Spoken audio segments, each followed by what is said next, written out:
নাম কি? আলম সারোয়ার। সারোয়ার। আচ্ছা, আপনি আপনার কাছে হাদি ভাই 5 মাস আগে মনে হয় টাকা দিয়েছিল ধার। জি, সেই বৃত্তান্তটা আপনি একটু খুলে বলার চেষ্টা করেন তো ভাই। 5 মাস আগে 2.5 লক্ষ টাকা ধার নিয়েছিলাম। 2 মাসের মধ্যে দেওয়ার প্রতিশ্রুতি ছিল।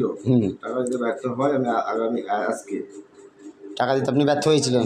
আজকে আপনি 50,000 টাকা নগদ দিলাম আর 2 হ্যাঁ, লক্ষ টাকা চেক দিলাম কালকে 10টার থেকে। এবার আমি টাকা উঠাই নিলে টাকা শোধ, আর না উঠাতে পারলে টাকা টাকা বাকি থাকলো। থাকলো। আচ্ছা, আপনার চেকটা একটু কাছে নিয়ে দেখান ক্যামেরায়। এই সেই চেক।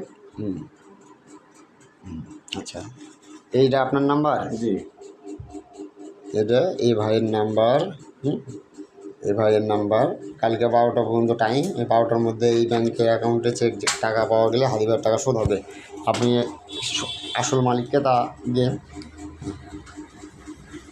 হাদি ভাই, আসসালামু আলাইকুম ভাই। হ্যাঁ, আপনি কি আপনার টাকা বুঝিয়ে পাইছেন? 50,000 টাকা 50,000 টাকা বুঝে পেলাম আর 2 লক্ষ টাকা বকেয়া চেক পেলাম।